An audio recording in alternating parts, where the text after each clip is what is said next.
Welcome to the UIAAA Connection podcast. The UIAAA would not be able to broadcast this podcast without the support of our business partners. Thank you to all of the gold and silver business partners of the UIAAA, BSN Sports, and our contact, Jeremy Macy. Final Forms, AMP, with contacts Julie Renner and Clay Burnett. Granite Canyon Wealth and our contact, Megan Palazzo. Jostens and our contact, Molly Shaheen. NCSA, Next College Student Athlete, and our contact, Paul Putnam. VNN Varsity News Network and our contact, Jason Jones. Thanks again to all of the gold and silver UIAAA business partners. Welcome to another edition of the UIAAA Connection. I'm your host, Mark Hutch Hunter, Executive Director of the UIAAA, and today we're pleased to have as our guest Sharon Mardisich, Athletic Director at Cedar Valley High School. Sharon, welcome to the program. How are you doing? Great, thank you. Thanks for having me. Hey, not a problem. Let's just jump right into it. Give our listeners throughout Utah and across this nation a little bit of background about you, where you grew up, where you went to college, first jobs, that type of a thing. So I grew up in Southern California. I grew up in a single parent home with my mother, and her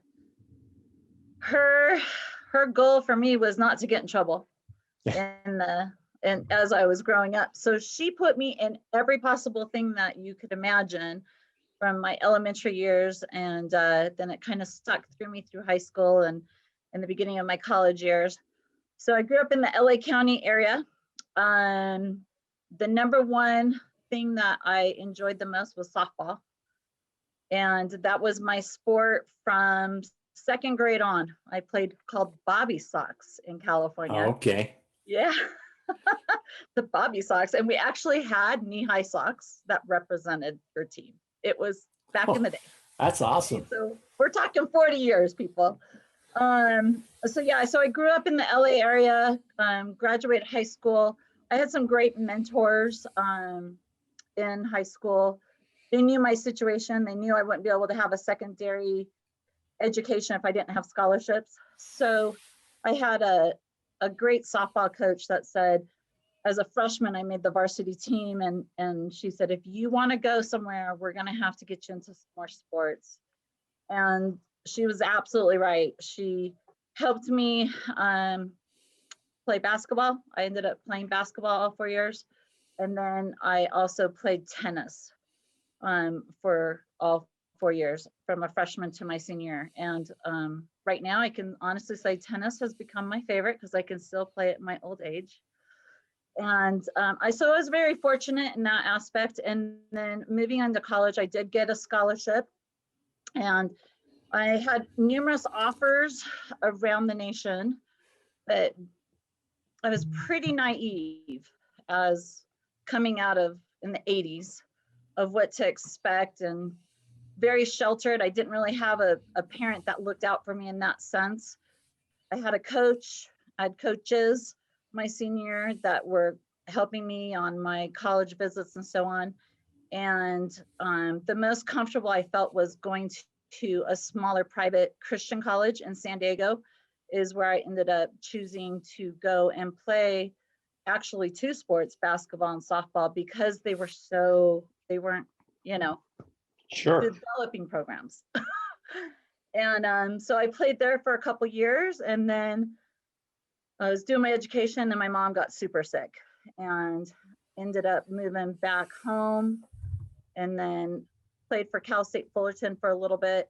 And then I had an injury that ended it all, on that part, and decided, okay, maybe the business world is more my cup of tea, and went and just finished in the last few months here my business marketing degree, and have been working with the business marketing. So getting launched. Excellent. As an educator, right? Yes, as an educator, I went a different path than most athletic directors did. I went the mom path. I went the caregiver path to my family.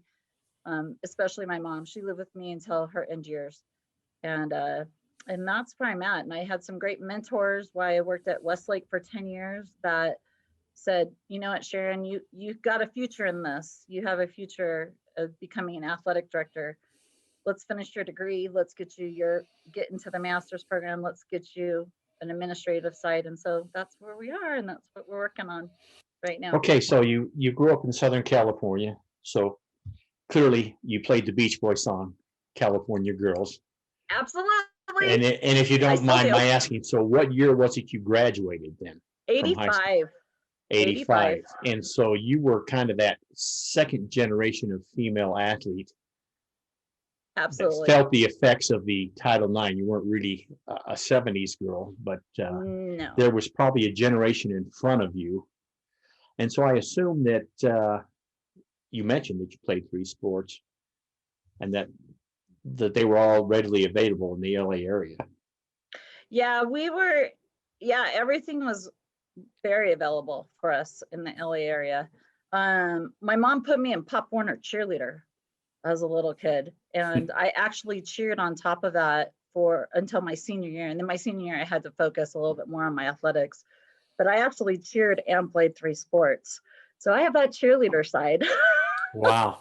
So I have a little sympathy for our cheerleaders. And you have those cheerleader headaches at Cedar Valley High School too. Of course, maybe they're not headaches there, but they're not headaches. I know that not the cheer girls, but I know some of the cheer parents on occasion can get a little testy. Well, what parents can't though? They're just got the heart of their children involved, and that's the most important part for our position, is just to try to see it through their parents' eyes. Right. Excellent. Okay, so let's talk for a minute. You mentioned a couple of mentors you had. Were there any other people that influenced you, maybe in the latter part of your career, once you got to Westlake, once you got involved in the UIAAA, that helped you along, or friends that you've made along the way? Absolutely.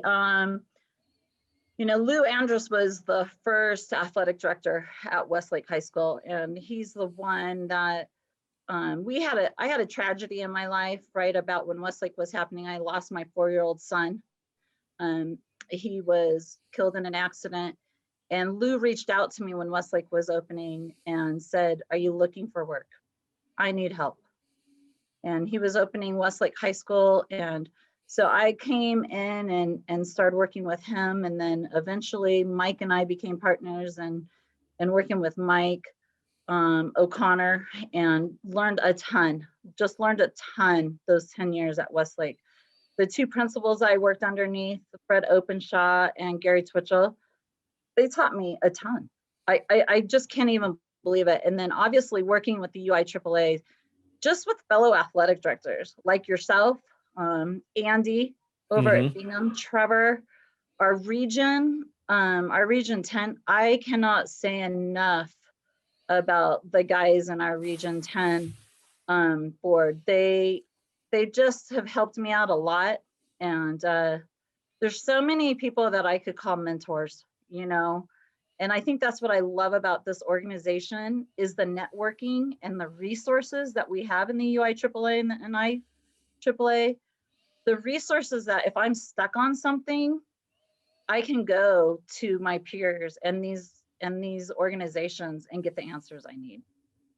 And they're willing to help. No one's ever shut me down. Yeah, thanks for mentioning that. Let me just follow up a quick comment on that.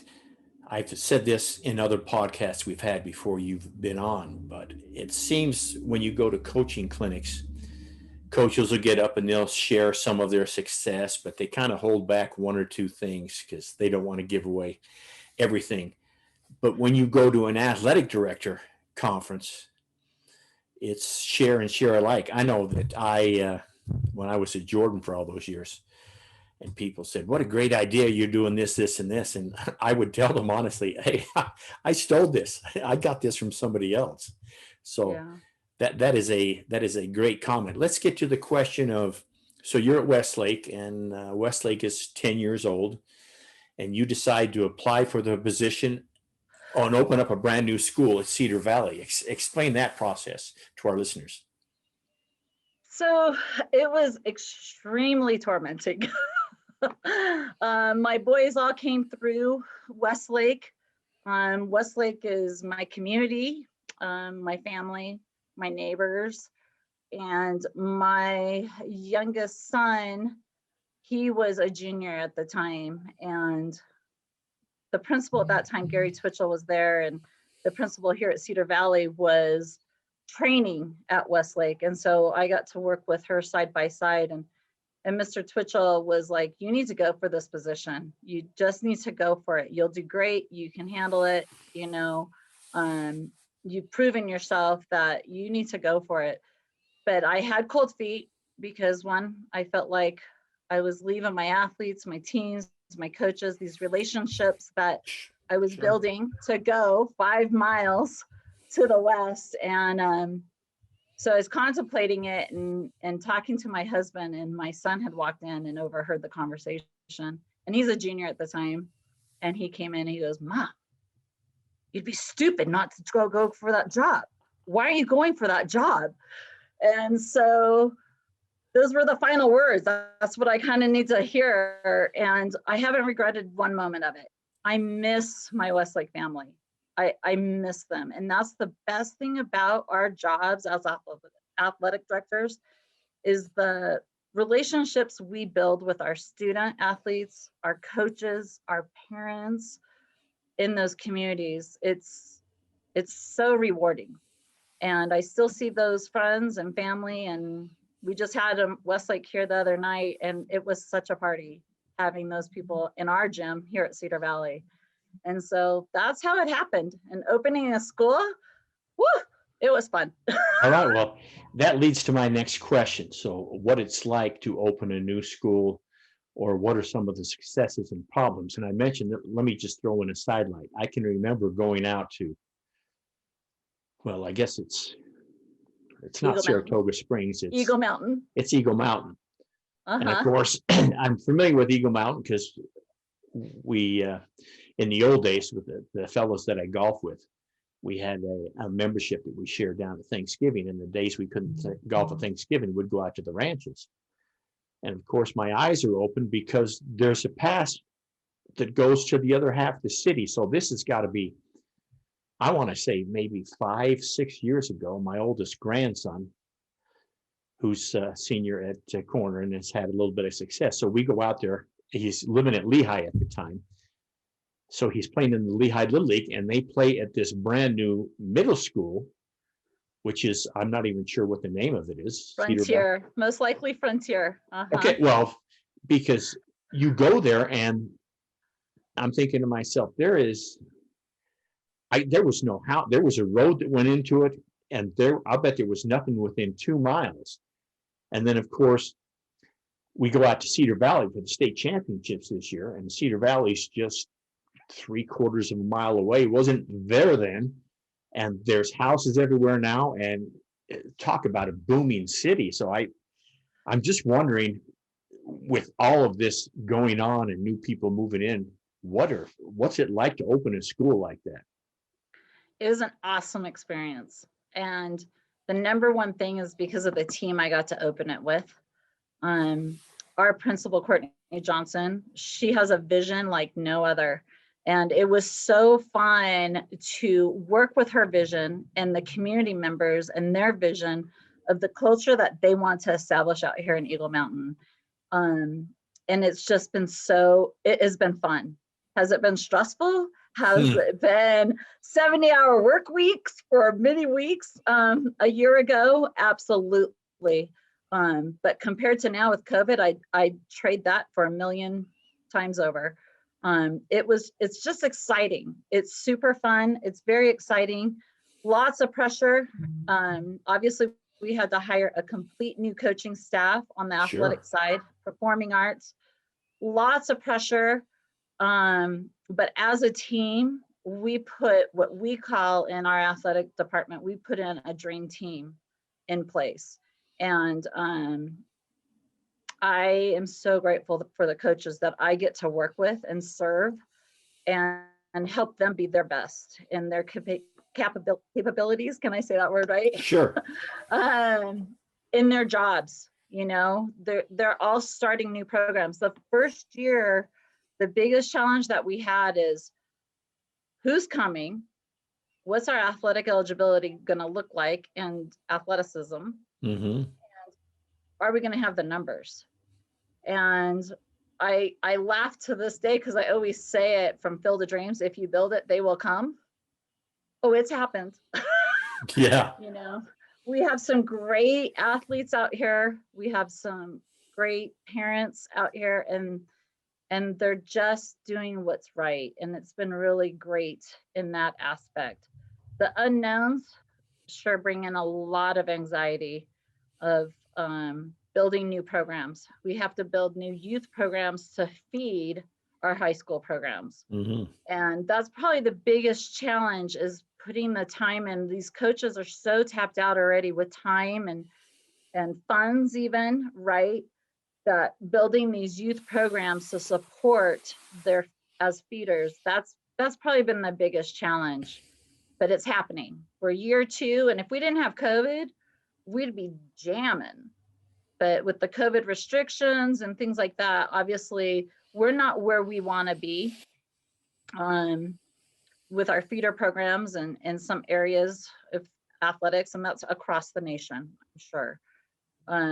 You know, the hardest hit is I was a part of a group that we called Thunder Events Crew at Westlake, and it was a group of kids that ran all our events. They came out, they set up the football field, they set up the gyms, they did the half times, the quarter breaks, kind of like a sports marketing group. And we brought that group of kids over here, and that's been the hardest hit this year with COVID, because we can't have all the kids out there anymore right now. We can have the athletes, which I'm grateful that we get to play in Utah, but it's hard when you can't educate the kids to move to that next step. So the biggest challenge of opening a school was the unknowns. Our second year, like everybody else in the nation, has been COVID. Sure. Thanks for sharing that. Let me ask a follow-up question then, because I'm not sure if the rest of the state was surprised, but at least for the 6A football, there was talk about where they could go somewhere in Region 4, because it was almost an entire Region 4 affair. And then they decide on Cedar Valley. For speak to a moment how that went, because I'm telling you what, I was impressed. I went out there for the semis and the finals, and that was a well-run event. We love it. That's my thing. I love to host events. That's the favorite of the job for me, is when I get to see kids play and parents enjoy an event. That's a great thing. It's a success for all the hard work, right? And how that came about was I was hearing rumblings about the association was having a hard time, you know, and they do so much to support us as athletic directors, right? There was the least that our school could do to support them and help them out in a hard situation. And all the schools that attended those playoffs were kind, they were gracious, they were respectful. They were just grateful to play. And so, yeah, it was a privilege and an honor. And it wasn't just one person, it was a team. It was again, our dream team. It was my administration, my coaches, my students. Sure. It was a team, but let's not forget who was in charge of the team. That would have been you. And that's a lot of pressure. And so you're to be commended for the great show. We collaborate a lot to make it effective. It's not a one person, it's a collaboration. Sure. Okay, talk to me about when you first went to Westlake and then got into a job as an assistant AD or a co-AD, and now you're the athletic administrator out at Cedar Valley. In that amount of time, maybe 10, 15 years, well, maybe not 15, 10 to 12 years, how has the job changed since you first got the job to now?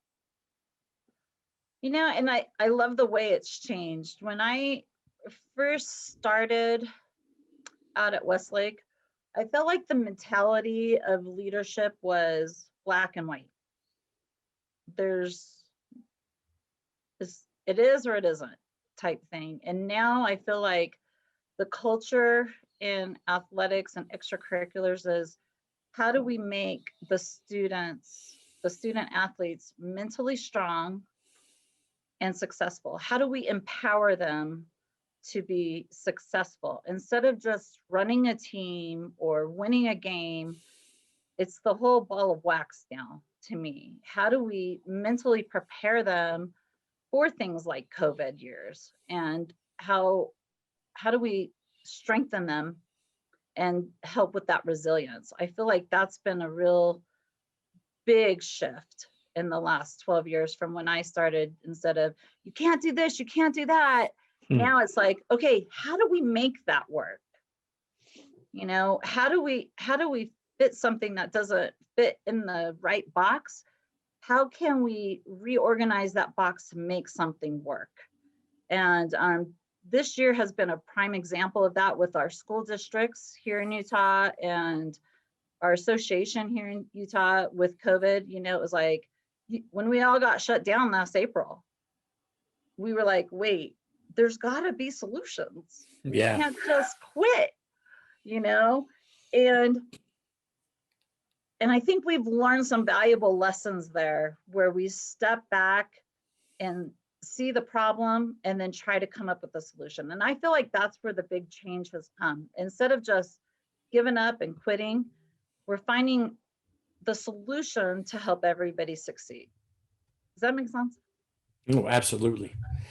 Absolutely. I understand what you're saying. And I am kind of thankful that I'm semi-retired now. I'm not at a school anymore, although I'm still involved, obviously, with the athletic directors. And speaking of the Athletic Directors Association, so speak to me, because obviously that's how we met. And it's been, I want to say years, got to be 5 or 6 years at least. But talk to me about your journey with the NIAAA. And I know you've been fortunate enough to attend a few national conferences. So speak to some of the great memories from the national conference and how you got involved with the UIAAA and maybe maybe help our listeners that aren't active members to get involved. I think it's a great resource that identifies to my position. I feel like all the districts have all these trainings for administrators, for teachers, but when it comes to athletics, it's the UIAAA and the NIAAA that keeps me current on the changes and the education side of it with the LTC classes, the workshops. I absolutely love the workshops at both conferences. I love the communication we have in those workshops. Soundboarding, you know, sometimes it's our frustrations, sometimes it's our successes. And you might hear one idea, like you said, it's not your idea. We took it from somebody else's idea that it's worked. You know, we sometimes have a failing system that we just keep redoing and redoing, but you go to a conference and you're like, that's all it takes. You know, just that one solution. And it's great to get it from those peers and that leadership in both of those sources. Memories, I don't know if I should go there, Hutch. Oh no! So is that? I want to hear, because it's kind of folklore in the association. I want to hear about the group of you. I know Andy was there, and I think maybe Mike, maybe Craig, and maybe a couple of others. But hopping on these scooters in San Antonio and making the rounds at all of the national hospitality rooms. Speak to that for a moment. So we're not drinkers, Right. A majority of us in Utah, but we definitely had a great time doing the region hopping or whatever you want to call it, from floor to floor. And boy, we had a blast just getting to know all the different states and all their athletic directors and their leadership. We would pop into their hospitality rooms, get to know them, take some pictures, trade pens, and just get to know each other for a while. And it was so funny because we're just like, the pictures that came out after that, you would think that we were the life of the party. And we really weren't the life of the party, because there were some people partying. Oh, yes. But we just had fun. The state of Utah has some great people in it. And we had no barriers. We just went and had a good time and got to let loose. I missed our national conference this last year. We were kind of joking on a text thread the other night, was like, that's our time to rejuvenate right before the winter season. Sure. And boy, did we need it this year, right? We're all exhausted, but yeah, the conferences are great. It's so fun to come up and just be with your friends. And that's what I call everybody in the UIAAA and the NIAAA. There's no one I wouldn't call a friend. And that's great. And let me just follow up with a comment. I don't think until you experience it, you can understand that. I know before I went to a national conference, I heard about this, I heard about that. But until you get that networking that you've mentioned at least a few times in the state and across this nation, I'm not sure people understand that until you get in there and actually feel that, because it's just such a tight-knit community, although it's thousands and thousands of athletic administrators. So thanks for sharing that. So let's ask you this question. What's the favorite part of your job right now? And I know it's not dealing with COVID, so we'll throw that out. It's seeing my student athletes play. It's after March 13th of last year, and seeing the heartbreak across our state, our school, and collecting uniforms back before the season ended, that killed me. And seeing the devastation on our coaches. My spring coaches that we just hired a year ago never had a season. And so they still haven't had a season. No, and we're so ready. We're so ready well, for spring to start, you know. I'll share a quick story with you. So I go with my son-in-law and my grandson down to Snow Canyon. They had a track meet, and it would have been maybe the second week in March. Mm-hmm. And my son-in-law wanted to get a good time for Noah so he could start off the track season correctly. And I'm down there, and there is thousands of athletes. There's people running around. It's a great track meet, and that's Saturday. And Monday, they pulled the plug. No school, no track, no baseball, no softball, no nothing. And there was a heartbreak, because you've got all those spring athlete kids that missed an entire season. Yeah, I was in the press box of our boys' soccer game when we got the text, and they wanted me to, it was halftime, and they wanted me to shut the game down. And I said, no, this is probably our last game. Good for you. We're gonna finish it. We're already here, you know. Yeah. And so the best part of my job, back to your original question, is seeing my student athletes strive to be the best that they are. That's academically, that's on the court, on the field, whatever they do. That's our drill teams putting out the best show that they can in their competitions, and seeing the parents and their support, and the coaches having that satisfaction that they brought good into one or two people's lives, which we all know that on a coaching side, it's usually a larger spread than that of influence. But the best part is seeing your kids knowing they've done their best, win or lose. That's a great thought. It ties into, I'll editorialize again. That's the business that we're in, or at least speaking of me, we were in, and now my grandkids are in. It's interscholastic athletics. It's not college athletics, and it's certainly not professional. And the fact that you answered it that way just speaks volumes to the attitude that's out there at Cedar Valley and the great things that are going on. So let me ask you this. You're a veteran now. You've been in athletic administration for years and years. You see a new athletic administrator. By new, I mean maybe somewhere between 1 to 4 years. And you can give them two things that you absolutely need to do this to be successful today as an athletic administrator. What would those two things be? So I thought about that, and the number one thing is control your controllables. You know, and your controllables are your attitude, your effort, being kind to each other, and being grateful. You know, I've posted this on my social media for many years. I have the greatest job on earth. I get to spend time with the best people on earth, and I get to be a part of not just one team, but all teams across the board, and help them be successful. So one, control your controllables. And the second thing is don't sweat the small stuff.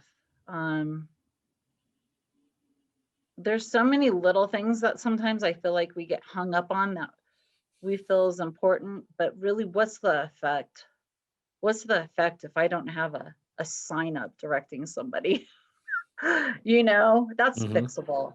And that's the whole thing, is everything is fixable if we're willing to do it. And so control your controllables, your effort, your attitude, be grateful, and just be kind. Be kind to every one of those people that you come in contact, because you come in contact with a lot of people with your job. And sometimes you feel like you are getting pounded on and you can't breathe. My newest thing this year is I put my life jacket on every day and pray I'm not drowning today. That's my goal. And obviously days are very successful, and then there's heartbreak on some days. But I'm being grateful is the number one thing for me right now. I'm grateful that my athletes are playing. My students are coming to school here in Utah. We're very fortunate that we have leadership that came up with a safe plan for us. Excellent. So let's finish up with this question. At least you think that that this is great thinking on my part. I obviously borrowed this question from someone else, a great interviewer. What question should I have asked you that I didn't ask you?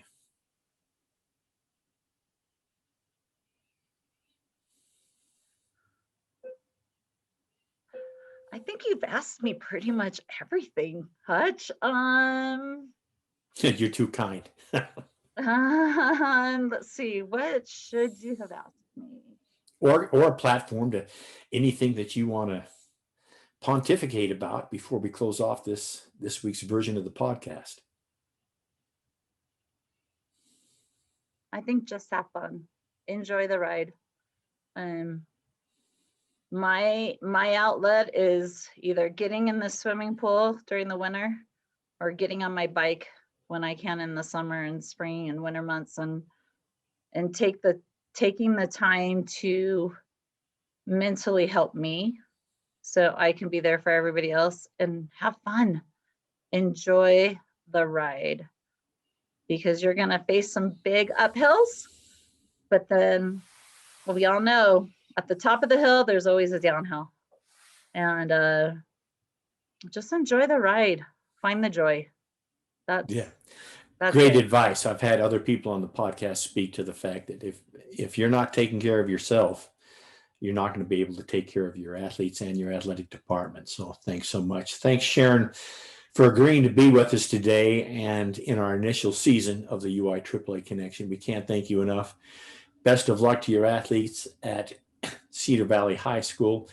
And thank you so much for being on today's broadcast. For our listeners, we hope to have you tune in again next Friday for the next version of the UIAAA Connection. Thank you. Thanks, Hutch. Good luck, everyone.